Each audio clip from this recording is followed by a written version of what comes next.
Welcome to the program. I'm Mark Imperial. This segment's being brought to you by booksgrowbusiness.com. It's the place where busy professionals get their books done to educate consumers, grow their businesses, and to leave a legacy. I'm doing a series of spotlights on remarkable business intermediaries from across the country. And joining me on this segment is Kris Moe. He's an M&A advisor with the M&A Business Advisors in San Jose. Kris, welcome to the program. Thanks, Mark. Good to be on the show. Kris, tell us a little bit about your work, and specifically, who are those types of clients that you really specialize in helping? So we're working with clients that have good-sized businesses. I mean, businesses that are doing $5 million to $50 million, and they usually have teams of professionals around them. And essentially, I'm focusing on manufacturing businesses throughout the country. Frankly, those are really attractive businesses to private equity investors and strategics, which are businesses that are doing something similar to that business that's going to benefit their line of their products. I know that there's a wave of folks selling businesses today. They've perhaps been in business a long time. I don't know if they started the business planning on selling, or how prepared or unprepared are these folks when they reach out to you and say they're interested in selling their business after all these years. How experienced are they? Quite often, they're really good at what they do in their business, but they're not. Most of them have never sold a business. When I search out a business, I literally will go into their website, learn their story, go to their LinkedIn. And quite often, these companies have been around for 50, 75 years, second generation, third generation owners. And so somewhere along the line, they're like, hey, I'm ready to sell the business. The issue is it just doesn't happen like that. What happens is it could take years to literally do the business sale correctly.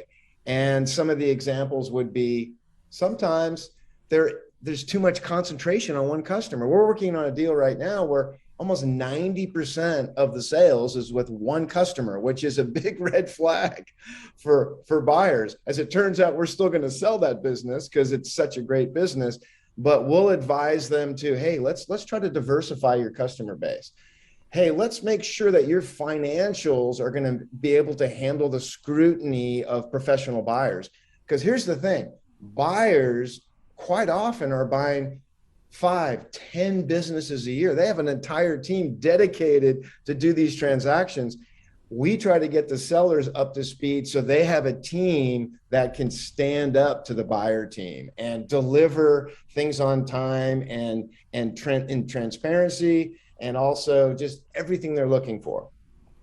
These inexperienced sellers, tell me, like, what is the biggest myth or misconception that you keep hearing over and over again that may be sabotaging their success in selling? Sometimes it's just the sale price, and they would have heard somewhere along the line that a business in manufacturing might have gotten 10 times profits or EBITDA. And what they're hearing through the rumor mill is maybe a publicly traded company that's doing $1 billion in sales. And so when they say, wow, yeah, sure, I'll sell my business. I think our business is worth whatever, $100 million. And I'll say, not quite. We're seeing a different number, and this is what we do. We want the business to go on the market at basically a range where buyers are going to be attracted to it.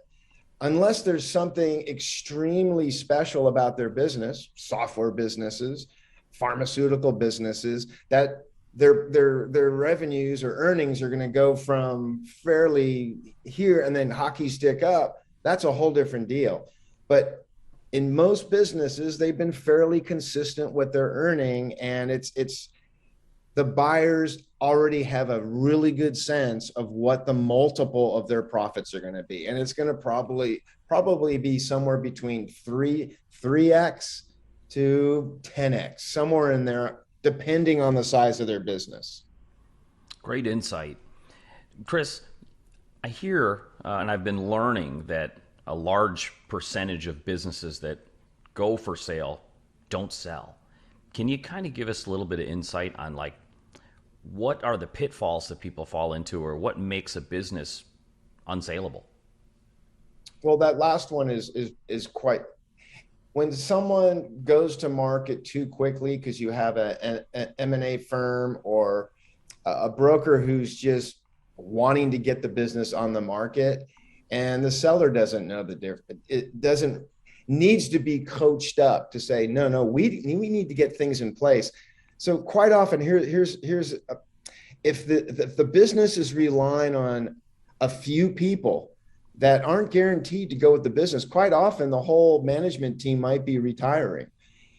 We can't have that. So they need to, and this might take time, they need to basically get all those key people, those teams in place. So when the deal is done, the team buying them basically can let things operate the way they have been. And eventually that can be turned over, if turned over at all. The buyers are buying an operation. They're buying the momentum of that company. So if you take away the key people, that call them the quarterbacks or the key positions, the running back, if you take away those key positions, you might not have much left in the business. So that's typically another reason why it's good to work with an advisory team like an M&A firm and make sure things are in place. We kind of do a pre due diligence for these companies. And that's what they're not expecting. They're thinking, hey, I'm ready to sell my business. Let's go. But it's really good to have somebody vet it and try to shore up some of those vulnerabilities. Kris, what inspired you to get into mergers and acquisitions? Like, take us back a little bit and tell us how you got started. Well, for me, I'm a big fan of these people that make things. My father ran a company that I worked with for a while in the semiconductor industry back in the 70s, and frankly, it's a company now that's owned by a large company. It's DuPont owns them now, a big chemical company. And I saw how all that happened, how he sold it to a private equity, and I also had my own little businesses along the way. But for me, I'm a big fan of the people that are business starters and are growing businesses. I mean, our economy is built on the backs of these smaller businesses. When I say smaller, less than $100 million. And in their towns, they're the lifeblood of that town. And so I want to be part of helping those sellers reach their goals. And that's part of what when I meet one, is I'll ask them, well, what are your goals? Is this going to be enough for you to retire happily, to do all the things that you want to do for your family and community? And sometimes we actually will suggest that maybe they should be the acquirers. Maybe they need to grow some more. So anyway, going back to, I'm excited about working with this people that make things, and I'm excited about helping them get to their finish line, whatever that might. I call it a freedom point where they can actually enjoy their lives, maybe on the backs of generations of their dad and their grandfather, and now they get a chance to exit out and have a great life. So, Kris, for folks listening that are considering selling their business today and would love to speak with you, how can they find you, connect with you, and learn more? Well, our website is mnabusinessadvisors.com. Directly, I'm Kris at mnabusinessadvisors.com. If the phone number is 707-529-6458. And I'm happy to get on the phone and offer a free consultation and see where somebody's at and basically steer them in the right direction. Kris, you're a wealth of knowledge. I really appreciate you taking the time to share with my audience today, and I wish you continued success for you and for all of your clients. Thank you, Mark. That was Kris Moe, a mergers and acquisitions advisor with M&A Business Advisors in San Jose. And this segment's been brought to you by booksgrowbusiness.com. It's the place where busy professionals get their books done and published to grow their businesses, educate consumers, and leave a legacy. That's all for now. I'm Mark Imperial, and thanks for joining me.